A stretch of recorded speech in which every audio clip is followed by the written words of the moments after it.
good evening to you. Hope you're well and hope you've had a good day and got some good plans for weekend. I'm sure for many people it'll include something to do with Halloween, which we'll be talking about coming up with Kiva and Matt. But Stacey's pseudonym is well underway. Tonight it's the name Robert Harper. So we've got a few correct answers. Les in Chorlton. Hi Les, how are you? Very good evening to you. Malk in Swinton. Hi Malk. Pam has guessed Robbie Williams. And Harry in Bolton has guessed Robbie Williams. Oh, no! That's not right, I'm afraid. The good guesses, though, the good guesses. Simon in a vat of cold, lumpy custard has got it right. Oh, that's the worst situation you've been in a while, that, Simon. And that's all of them for now. Harry in Bolton says favourite film, Friday the 13th. Ooh. And favourite song, Ghostbusters. Yes, with you on that one, Harry. In fact, during lockdown, I was doing free online fitness classes for everyone because we had to shut the gym. And we did like themed weeks, and for Halloween we did one. I downloaded a remix of Ghostbusters. Honestly, it was ace. Everyone loved it. It was really, really good. Like, I mean, it's upbeat anyway, isn't it? It's got a good beat, but the remix was brilliant. Good choices those, Harry. We are asking you for your favourite scary movies and Halloween songs as well, so good choices there from Harry. Right, let's have a look. Kay in Shaw, it's given us a bit of a clue in her answer. Me being a Shaw lass, he was born and brought up here. Yes. Well, I'll tell you what, Kay, my mate Johnny, who I was telling you about, who went to Blackpool together the other week, and we've got a couple of other trips planned and everything, it's his uncle. And so while we were in Blackpool the other week, we had a day in Lytham to go and look at the statue. There's another clue for you. Anyway, let's say hello to Kiva and Matt. Hello, you two. Hello. We've all had a bit of a trouble getting in tonight with all these roadworks, haven't we? But we've just about all made it. So thank you very much for finding your way through that absolute maze and getting here. Kiva, what have you been up to since we last saw you? I'm knackered. I've actually done so much this week. I was at a gig on Saturday, went for a massive walk in Edale on Sunday. I went to go see Bon Iver on Monday, and it's been my dream to see him for like the last 10 years. I had a mate who plastered that all over Instagram the other day and just said it was the best concert I've ever been to in my life. That's exactly what he said. And he's been to see everyone, and he just said amazing. It was incredible. The sound engineers, honestly, like, was it a New Century? What do you mean? New Century Hall. Where was it? I know, it was at the MEN in town. Oh, was it? Mm-hmm. Right. Oh, it must have been insane. No, he saw Gregory Thingy there. Oh, I've got no idea. That's not helpful anyway. Gregory Thingy. Anyway, he said it was just stunning. Skinny Love is one of the best songs I mean, there's so many other songs as well, because I feel like once you get into Bon Iver, you become a Bon Iver fanatic. I'm saying the name wrong, Bon Iver, sorry. But everyone, it was just so amazing because not many people, I feel, listen to them. But what was so captivating and amazing about it? He just uses the synthesizer so strangely. So even if you're 100 million % sober, like, you just feel so...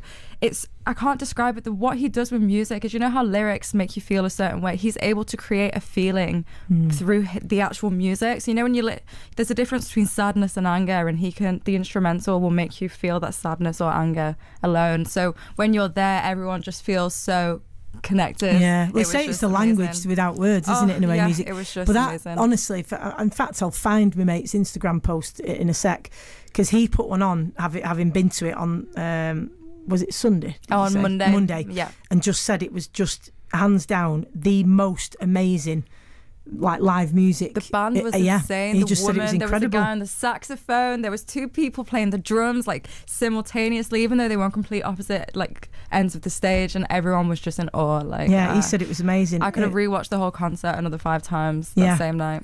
Here it is. He's put unsurprisingly the best gig I've ever been to. Lost in my own little world for 90 minutes. Managed to get to the front like a proper fanboy. Didn't matter that it was in an arena and I was surrounded by thousands of people.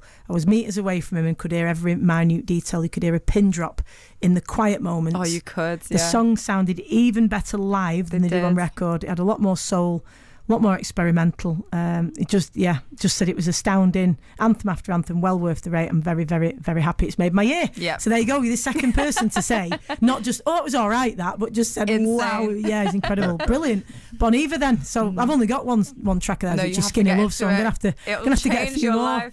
Absolutely. Well, thank you for that. And I'm glad that you had that experience. It's exactly as music. That'll be me after Bruce Springsteen next year for defo. Right, Matt, what have you been up to? Well, I can't compare to that, really. I've been working, the kids are on a half term, spending time with them, and basically setting up for Halloween this weekend. We've got a party at ours, carving some intricate pumpkins. Well, you've just shown us a picture of one of your pumpkins. Yeah. I mean an actual pumpkin, people, by the way. And that was impressive. That's some skill. Did you do that? Yeah. I look on the internet for options and pictures and stuff, but basically, just freehand, have a go. And serious? That was not just like eyes, nose, and a smile. It was no. There's proper some piece of artwork. That claws to it and fangs and stuff. And, yeah, it's mega. So, what's your party going to involve? Oh well, young kids and me, wife, and a few of our friends just having a few drinks, bit of party, bit of music. Yeah. Obviously, we're going to talk about that. And yeah, we are. We do want to know what are your favourite scary movies and what are your favourite Halloween-related songs. And as I say, we've had one from Harry and Bolton. Friday the 13th is a film. I haven't even seen that. I don't watch scary films, to be honest. I try and avoid them at all costs. And favourite song, Ghostbusters, which I'm massively on board with. That's a great choice. Right, Stacey's pseudonym this evening is Robert Harper. If you think you know who that is, what the stage name is, who they're better known as, 81333 is the number to text. Start your message with the word Mank. Or you can call 0800 218 2255 and let us know your scary movies and Halloween songs while you're at it, will you? 20 past 10. Baby.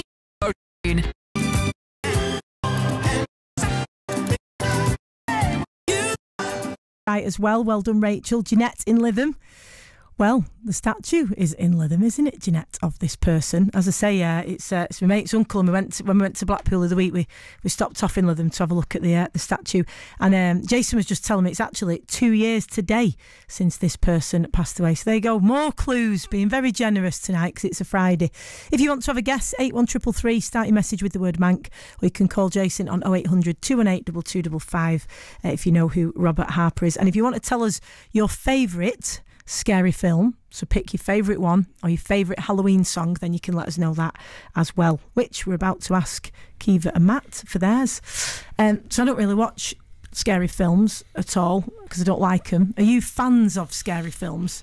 Oh, I watch them quite I reckon often. you both are. I watch them quite often. Yeah, My I'm wife, sensing no. that. I end up watching them on my own. Yeah. My wife, I always go to bed when I put something on, but not for me. What is it that you like about scary films? it's the suspense. The jumpiness, it's always, there's something about to happen, but you're not sure when it's going to happen. So there's always that like moment of time when you're waiting, and it doesn't come, and then it gets you. I hate that. See, that's the bit I hate. That's why I didn't even like Jurassic Park. And I always use Jurassic Park as an example because it's not meant to be scary, but it's the suspense. That big dinosaur foot going near the Jeep. Hated it. So good. Absolutely hated it. I'm not a massive one for gore and stuff, and that's not. No, because that's only what comes next. Yeah, Then exactly. I can't watch them without shouting. Be like, don't go down there, don't go in there. Oh, I hate them. I just don't like them. I don't know why you'd want to do that to yourself. Kiva, what do you like about them then? I really like how it completely takes your mind off whatever you're thinking that day, because when you're watching a scary film, because you're so preoccupied with what's going on, you're not thinking about whatever it is that's making you anxious.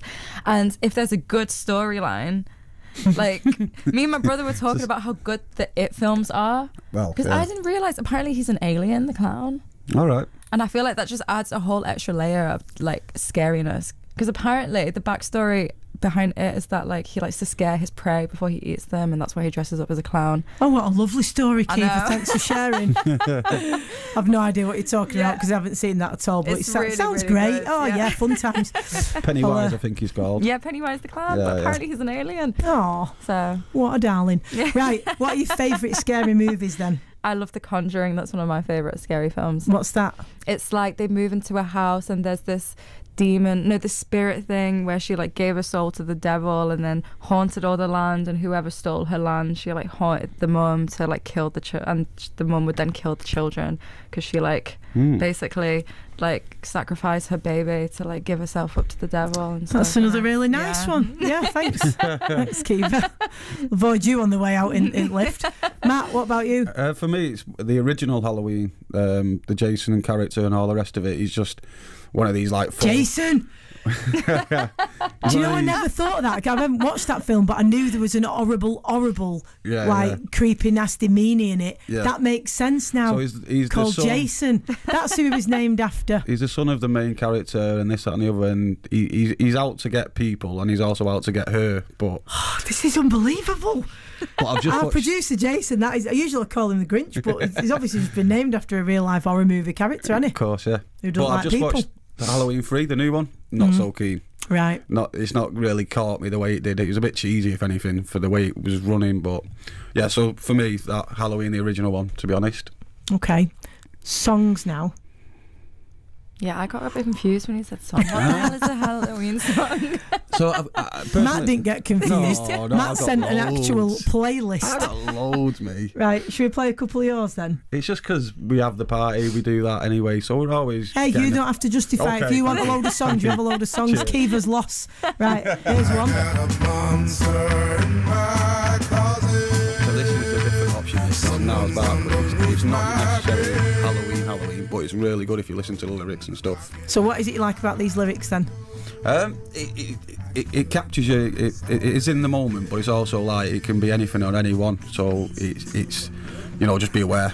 It could be anything. Oh, I'm really enjoying this with you two, to be honest. But right, all right, your next one, ready? Now this is going to be massively popular. I remember Oh, the Time Warp, we love this. doing the Time Warp. At the end of the film, it's quality. It's a good watch, and it's obviously the musical base as well. So I like that. And Richard O'Brien in it. Do you do all the moves when you have your house party? Yeah. You got to, haven't you? You got to. This is one that like gets everyone going and excited and stuff like that, innit? Right? Oh yeah, this is a cracker. Well done. The one and only, isn't it? Well, this is where I started dancing. And Right, you're not allowed to talk through Michael Jackson.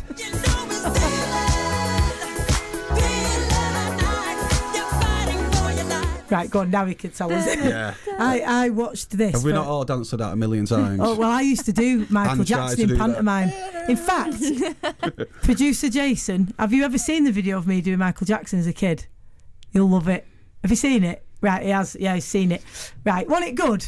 Jason, back me up here. Just give us a nod. Trumpet blowing yourself. Jason's nodding profusely for people who can obviously just listen. No, I did. I used to, and so I spent hours and hours and hours on any slidey floor that I could find, with white socks and short trousers, doing all the Michael Jackson moves, but Thriller, yeah.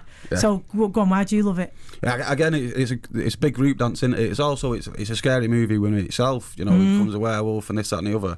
But the undead and this, that, and the other, all getting into rhythm and all doing like really, really quick, smooth moves. And obviously Michael Jackson at the time was one of the best dancers going, and then everyone else is just following in his footsteps in the time. It was pretty massive to do an actual story, wasn't it? Like a video story with a song as well. Yeah. People didn't really used to do that. Right, we've got three more. Oh, this is a fun one. I was working in the lab late one night when my eyes beheld an eerie It's so much fun, this My one. monster from his slab began to rise, and suddenly, to my surprise, You don't know anything sounding, can you? he took the monster man. It's a great one. Everyone's definitely doing this, listening, doing their own version of Monster Mash. Go on then, why have you picked this one? It's a cracker, that, by the way. Yeah, that was just something my mum would have had on back in the day, actually, and it's just a tune that I've been brought up with. Again, it's Halloween based, but you can play it any time of the year. It's great do you know fun. what I mean? It's great fun. Now this one's a bit serious.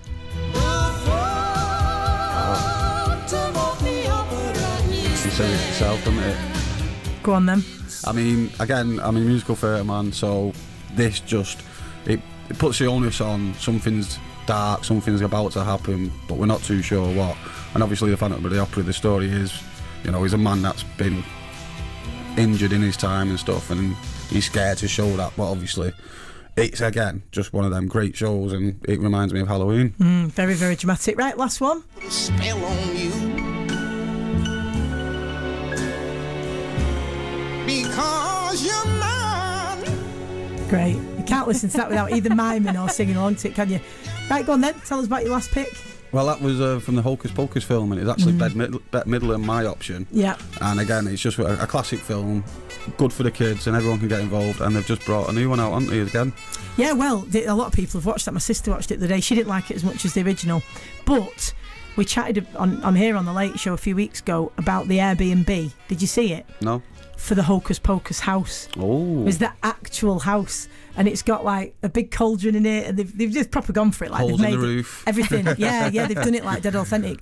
It's a family that own it, apparently, and they've it's not dead expensive either, but it's the actual house where they did the filming, and they've kept it as true to it as far as they can, and you can stay there overnight. And we were talking about whether you would want to, and like which house you'd stay in if you could stay in any house that's been in a movie, which it'd be. But I'm not sure the Hocus Pocus house would be for me, being a bit of a... Given that last night I couldn't even sleep because my blind wasn't working and I didn't like that clear glass to go. I hated it. So I don't think Hocus Pocus house would be for me. But finally then, clearly you're a fan of Halloween. Oh, yeah. Were you like that before you had kids, or...? I've always been into it, yeah. Right. I mean, I'm still go out trick-or-treating, to be honest. What was it you liked about it? Well, trick-or-treating is one good part of it. You know, you're going out, you're getting a big box of sweets for nothing. Yeah. And, you know, your mum would always be like, well, you can't have sweets today. You can't. Well, it's Halloween now, I can have sweets. Yeah, I can just go and do that. And obviously there's a dressing up. I've always done some sort of makeup, some sort of costume and stuff. Like, for the last couple of years, I've been Chucky. I went out and bought a Chucky costume, and it's just nice and easy to do that. Does it scare the kids, or they... There's one of my neighbours, she absolutely cries whenever she's... Because I do the whole, wanna play? And I do the Chucky, I bring the character to life when I'm doing it and stuff. But it starts, my Halloween dressing up starts from many, many years ago, when once I was going to the school disco as a kid, and my mum's like, right, you can go as a ghost, and as you do, you put a bit of a bed sheet on and stuff like that. And my mum did a flour water paste on my face. Oh. Ow. It dried up and my face just became rock solid, and although it's a bad experience, it was really good effect. It was really, really good. Yeah. But I came home from the disco like, I couldn't even drink. It really hurts. But it's always been in my life that we make some sort of effort for Halloween. Cool. What about you, Kiva? I haven't done anything over the last couple of years. At uni, I got back into it because we were like having parties and going out and dressing up. But my girlfriend grew up in Cyprus where they didn't really do Halloween, apparently. That's what she said. So she only carved her first pumpkin last year.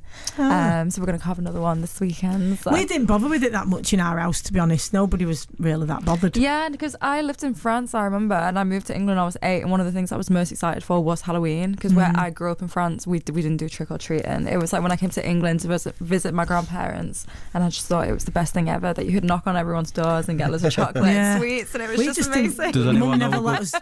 She never let us go trick or treating anyway, so we like never Charlie did that. And the Chocolate Factory. Yeah, we never did out that. We never did trick or treating, and we never did any of that. Trick or treat rhyme? Have you got one? I didn't realise. Never done it. Never done trick or treating. So there's a trick or treat, give me something good to eat. If you don't, I don't care. I'll put down your underwear. And there's other sorts of versions, and that's like we had 5 or 6 women. If Matt does this at your door tomorrow, you can call a local constabulary and they'll come and remove him. I can hit your garden gate. There's that one as well. Yeah, I'm sure there's a few more, but we don't say them on radio. Right, so if you want to tell us your very, very favourite scary movie or your favourite Halloween song, you can do. Plus, last chance to have a go at Stacey's pseudonym this evening. The name is Robert Harper. If you think you know who that is, 81333 is the number to text. Start your message with the word Mank, or give Jason a call on 0800 218 2255. The Jason. On The Late Show on BBC Radio Manchester. Let's settle Stacey's pseudonym for this evening, and the name's Robert Harper. Let's get the correct answers.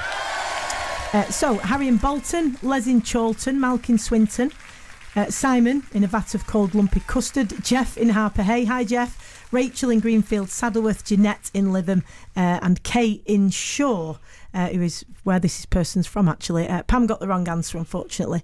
Harry in Bolton got the wrong answer. But everyone else got it right, and well done, everybody, for taking part. Right, Kiva and Matt, do you want to have a crack at this? Robert Harper. So, born in Shaw. There's a statue in Lytham. Comedian. Bobby. Right. Robert, that's all I'm getting. Bobby. Right. Cannonen. Ball. There you go. There we go. Bobby Ball. Yeah. So that's why we went to look at the statue the other week, because my mate Johnny, it's his uncle, was his uncle. So why is it in Lytham? Because that's where they performed a lot. Yeah. It's lovely. It's in a little park. It's dead nice, actually, where it is. So yeah, it's in a, and it was a dead sunny day. So it's, I don't know, everything's better in the sun, innit? It always is. So yeah, me and my dad saw him live a few years ago. They were cracking, really, really good. But anyway, so well done, everyone. Thanks for playing along with that. We'll have a new reverse hit for you after 11 as well. I think tonight's going to be tough for the reverse hit, but we'll see. They're really hard. Every one of them. Yeah, they are. So some of them, you know, there's a bit in it that you just straight away gives it away for you. I was listening to the Steps one the other week. Yeah, that was really hard. I almost, and I was like, is it? Really tough. S Club 7. S Club, yeah, that's yeah, one, S Club 7 it was. Reach. Yeah, it just doesn't sound like you think, does it at all? So Disney have created its first plus-size protagonist, so lead character, in a powerful short film about body dysmorphia. So 85 years Disney have been going, and they've never had this before. It's the first time. They've had plus-size characters, but they've always been in the role of a villain or an extra or, you know, a joke character, something along those lines. So they've obviously done the first viewings. Fans have been full of praise for it. Some have been very, very emotional, saying that, you know, it resonated with them or whatever, and they're quite emotional. It's called Reflect. That's what the film's called, and it follows the story of a young plus-size ballet dancer named Bianca who battles her own reflection, overcoming doubt and fear by channeling her inner strength, grace and power. Is this a good move, do we think? Yeah, defo, 1,000,000%. 100%. Yeah. All right. Then. Matt, dare to disagree? I've always been a chubby dancer, so I can relate to it myself, to be honest. The figure wasn't perfect, but the moves were. So I can feel it the same. Why do you think that is, that there's such a thing with stereotypes, isn't it? We're a fat shaming society. That's why, because we hate on people for literally no reason. I was on steroids all throughout my childhood, so I literally did look like her. And I think for some reason people have got it in their heads like someone's bigger, they must therefore be unhealthy. But well, there you go. It's the fitness levels in it, but it's got it's a load of rubbish. I also think that I read a thing once. Do you know what? I think it was in Melinda Gates's book about human rights and, you know, the work that they've done and whatever.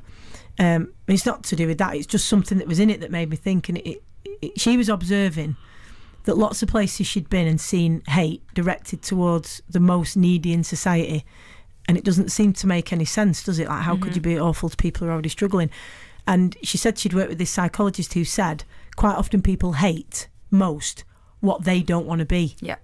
And so if being overweight is like something that they can't just, you know, they can't stand the thought of it, or being homeless or being this or being that, then they'll hate on to keep it as much of a distance, that thought, as they can, which is an interesting way of looking at it. But there are certain industries where it's a lot more sort of a stigma, and dance, I would say, is one of them. What was your experience as a dancer of that then? You know, was it just looks? Was it things that people said? How did you pick up on that? So stereotypical males are quite slim, quite, you know, petite as such. So are many women, but being in the amateur side of theatre, everyone's there supporting you, and it's not the people that you're in the shows with, and it's not the people you're auditioning with and stuff like that, because we're there doing it for fun. So I've never really seen the professional side of it as such, but within myself, you know, I'd be sweating more than the next person and this, that and the other, and I'd have to build up my fitness levels to get to the point where I could be as fit as these but still carry the weight that I do, because quite often I look pregnant because my waist, my gut, it's where my fat is. Everywhere else just I'm your quite body good. shape, but so then obviously when you're wearing your costumes and stuff and everything's tailored to what you're wearing, and sometimes it becomes a point where it's like, oh, you know, so you've got to stand a certain way, you've got to do this, you've got to do that, but do you have to actually do it? I mean, there's been a massive point about this for this to be the first time in 85 years, but it should have just been under the carpet as normal. It's just a film about a girl having issues. Now, whether she's big or not, whether she's the first oversized person to be a heroine or not, it doesn't matter. It's just a film. It's just looking at a different way of presenting a film to us, and obviously we can't always be happy chappies and we can't always be princesses and princes, so this is just one of them points where it's getting a lot of attention for what it is, but at the same time it should just be watched and understood and normalised, actually just normal. I personally couldn't think of anything worse than being a princess. Oh my God, if I woke up and I was a princess, I'd be like, oh God, no. I know that this is like what you're supposed to want to be as a little girl. That was never me, and it still isn't. Can't think of anything worse. Mad as well is because I've been reading a lot of the comments and everyone's thinking that it's setting like a bad standard for kids. But well, this is the thing that people are saying. That was the bit that I was going to ask you. Obviously, it's important for people to be accepted as they are and stuff, but sometimes the pendulum can swing when we're trying to correct things or put things right. Society can go way out the other way as well. Is that an issue, that actually there is a health thing to it, and that we shouldn't just be saying you can be anything? What are your thoughts on that? No, so my thoughts are, I was on steroids because of my arthritis, so I was chubby, but I was a very active child, so a lot of people could have looked at me and thought, she's lazy, she doesn't work out, she doesn't do anything. Little did they know that I was at the hospital every month going for steroid injections, taking chemotherapy drugs, so I looked chubby, but everyone else must have thought, that's just dead a fat quick to kid. judge. Yeah. So what about kids then who don't have a healthy diet? And well, there's a balance, isn't what do you there? think? Balance. There's a balance. So if you're just eating fat food, sugary foods, carb food, if you're just doing that and no exercise, no activeness, because not good for you. Nowadays there's a lot of tablets, there's a lot of computer games, there's a lot of sitting and watching YouTube. So you're not getting your balance. It's very hard to get pure, clean food for anybody. Let's be honest, all of our food's full of all sorts. we So look at given times, get out, exercise, and be the person you are. Yeah. You are the figure you are, as long as you're looking to do both sides of it. But you know what's funny is I think we look at skinny people as being really healthy. When I was in first year of uni, I was just drinking loads of alcohol, smoking loads of cigarettes. I agree with that. Weight. I agree with that, because I spent lots and lots of times over the years training with other people or training people if I've been running the classes. It doesn't work like that. You can get people who are bigger and they're just super fit, and people who are really skinny and they're not fit. Yeah, it doesn't always go along with it. Just a final one. Were there, and if so, who were they, Disney characters? It doesn't just have to be Disney, of course. It can be any, sort of big cartoon, who you could relate to, felt represented you as a kid. No. I can't say I ever had a princess or someone who I felt represented me. Maybe. No. Did you have any? Not really, no. Not as a kid. I mean, I've watched every Disney film going. I suppose there's one. The Tramp, in Lady and the Tramp. Right. The male counterpart of the dogs. He's battling through life. He struggles to get his scran, but because he's a nice dog, the restaurant owner feeds him because he gets about and he does the right thing. But obviously he's living a hard life, trying to do good and stuff. I'm not saying that I've lived a hard life, I'm not that, but it doesn't have to be a person, does it? No, it can just be the character that portrays to you. Is there any that you wanted to be? I didn't feel represented by any either, because they're predominantly were princesses, and I just want my bag. But was there any that you really wanted to be? I wanted to be Norman Price in Fireman Sam. I did. Norman. Who? Naughty Norman Price. He was in Fireman Sam. Naughty Norman Price was a little kid who did all the naughty stuff in the village and got away with everything in Pontypandy. And I thought, definitely. I didn't want to be Jane and Fireman Sam's niece and nephew. They never did out. They were well boring, nice kids, but you know what I mean. Well, if we're going away from Disney, wanted to be Norman. I'd like to be. Dennis the Menace. You just took it out. I would have loved to have been Dennis. No, you'd have to be Nasher, because you'd be Tramp, you see. Yeah, there you go. You could be Nasher. Who did you want to be?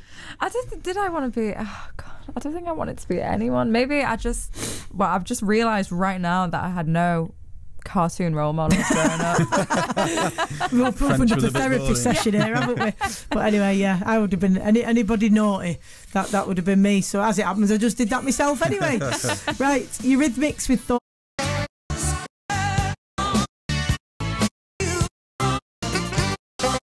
Manchester. Consumed by my dreams and goals in sport, but it's different for everyone. Some people didn't have massive aspirations, some did, some followed them, some didn't, etc, etc. So I've been asking people this week, what were the things they really aspired to? I mean, you're still young, Kiva, but younger. What were the aspirations that they had? Yeah, you're not, Matt. So I wanted to be in music. So at first I thought I wanted to be a musician. Then I realised I enjoyed writing music, but I was a bit nervous on stage and I just wanted to be within the industry. Then I went to uni and did journalism. Then I decided I kind of like radio, but I really, really like music. So as long as I'm within music, I'm still deciding. But I just like being around music. Like I was saying, I went to that gig on Saturday and we met the band. They invited us upstairs. We chatted to them. They've got some really good music out as well, and it was just nice. I love small bands. I love chatting to them. I love knowing what's going on. I like to see people be successful, especially if you can tell that they've got a gift. So I still want to work within the music industry. with up and coming bands and artists. I think that would be loads of fun. What kind of thing would you like to do? I don't know. Maybe some sort of introducing thing. I just love bands and music because there's so many people I went to uni with, and I don't just say this because they're my friends. They are actually amazing musicians, and there's so many people out there who I'm like, oh my goodness, like I wish people could hear this. When we do BBC Upload and BBC Introducing, and when we've had Sunday sessions and stuff like that, and we've in fact we had Matt Jacks on Wednesday, who was here, and the first time he came on, he played live for us. This week he sent us his single, like obviously pre-recorded. We played the track, and we were saying that lots of these people don't become mega famous. And one of the musicians interviewed the other week, who's a mouth organ player, just phenomenal. That's amazing. He was saying, I'm not bothered about not being famous and all that because I love what I do. Yeah, I really enjoy what I do, and I wouldn't be able to do it like this if I had to do it for, so there's, I agree, and there's some amazingly talented people who are dead authentic, love what they do, and are reaching people, but by being, doing their thing. So that's a great one, and you're still aspiring to do those things, which is pretty nice. Exactly. Matt, I take it yours was something to do with dance and the stage and everything. Nope. Okay, go on then. I was in the Air Cadets. I wanted to become a fighter jet pilot. So when did dance and stuff come into it? Or was it alongside, or not till later?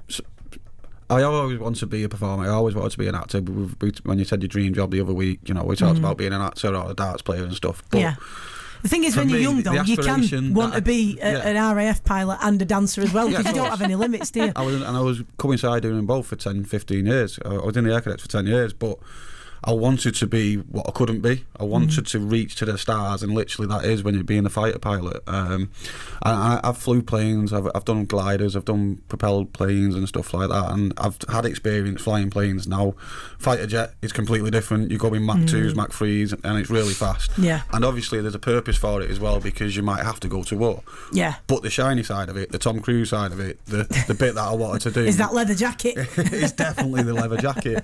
So and unfortunately the way it happened is I didn't go to uni, I didn't follow on through. I did get to cadet warrant officer as a cadet, but it just didn't, my path wasn't going that way. Yeah, and sometimes it doesn't, and that's what's interesting, isn't it, that sometimes the things that people end up doing are not ever what they imagined they would be doing, and yet they end up on that path, and sometimes they love it, other times it's not quite what they wanted to do, but they're content with it, with what they're doing. And then the great thing is now, I just don't think there's as much limits on things for age. That we had our guest last Friday. Can I still be a fireman as well then?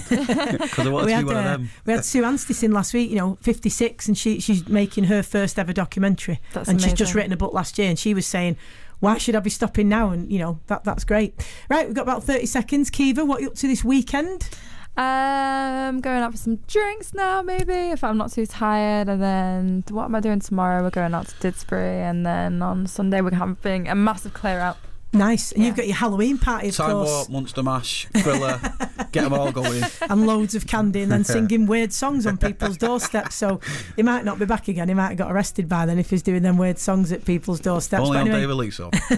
Kiva, Matt, been lovely to have you with us. Thank you so much for joining us. Coming up after the news at 11, we've got a brand new reverse hit, plus my special guest Amy Meadows telling us all about the incredible fundraising challenge that she has just completed today. On the BBC Sounds app, on your